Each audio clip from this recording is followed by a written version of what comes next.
What's going on, everyone? Chris Kennedy here. I'm back, and today I'm going to talk the one team in the ACC conference that I think is going to go from having a losing record in 2020 to a winning record in 2021. But before I do that, go ahead, do me a favor, hit the thumbs up button, hit the subscribe button if you haven't already. I'm just your average fan. I love talking college football. I don't claim to be some kind of an expert. I just like talking it with you guys back and forth in the comments, and it's fun to do before the season starts. So any support you could give me is greatly appreciated. So when I looked at these teams, I only considered two things. One, you had to have a record under 500, and you couldn't have played in a bowl game. So if you didn't meet that criteria, I didn't even consider you for the purposes of this video. And what I'm going to do is I'm going to do every Power 5 conference over the next few days and talk the one team that I think is going to go from having a losing record to a winning record. So starting with the ACC, there were a couple of them that I considered. Louisville, I think, is a team that people are excited about moving forward. Virginia Tech, they typically field pretty good ball clubs. But the one team that I think is really going to surprise people is the Florida State Seminoles. This Florida State team, make no mistake about it, they were not good last year. They were 3-6. They had blowout losses to Miami, Pittsburgh, North Carolina State, Louisville, Notre Dame, just to name some. They only played one game, I think, in the past 4 weeks. That was against Duke. They did have a surprise win against North Carolina. I don't know how they pulled that off considering what they were going through, but it was just an ugly year all the way around. I mean, defensively, they ranked 107th in total defense. Offensively, they had terrible offensive line play. Couldn't figure out the quarterback situation. I think started 4 quarterbacks at some point in the season. Ended up probably going with Jordan Travis, but he didn't do much. I mean, he had over 1,000 yards passing, 569 yards rushing, spent a lot of time on the run, 6 touchdowns, 6 interceptions, nothing to write home about. And I think towards the end, Mike Norvell was just kind of experimenting around.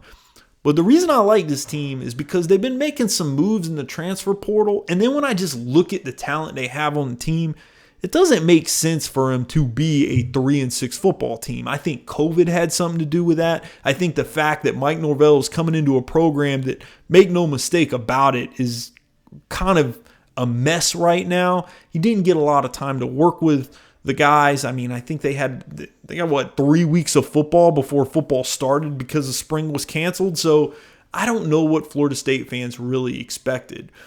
Now, you made some key pickups in the portal. We'll start with the offensive side of things. Quarterback, you bring in McKenzie Milton from UCF. Now, McKenzie Milton in 2017 was a big name, had like 37 touchdown passes, went undefeated, knocked off Auburn. 2018 was putting together another pretty good season. I think UCF was 10-0, but then he got hurt against USF in the second quarter of that football game, had a leg injury, and has not played football since. So he transferred into Florida State, looked a little rusty so far in the spring. I know there's been some concerns about him not being on the same page with the offense, but he hasn't played in a couple of years, and he's with a new team, good in the new system. Give him time. I think he's going to be your starting quarterback. James Blackman transferred to Arkansas State. You still got Jordan Travis on there. You still got some of the other guys. Purdy, I think, is the other guy. But I think it's going to be McKenzie Milton. And I think you should feel good about him because McKenzie Milton, if he can recover from that injury, I think there's an opportunity for him to do some good things. As far as running backs, you bring back Jashawn Corbin. He had over 400 yards, 5 touchdowns, pretty good back. You brought in DJ Williams, the transfer from Auburn, which you needed to because you lose LaDamian Webb to Troy. He transferred out of there, which sucks because he was a contributor last year. But I like the guys you have as long as you have good offensive line play. And I think your offensive line is going to be a better unit in 2021.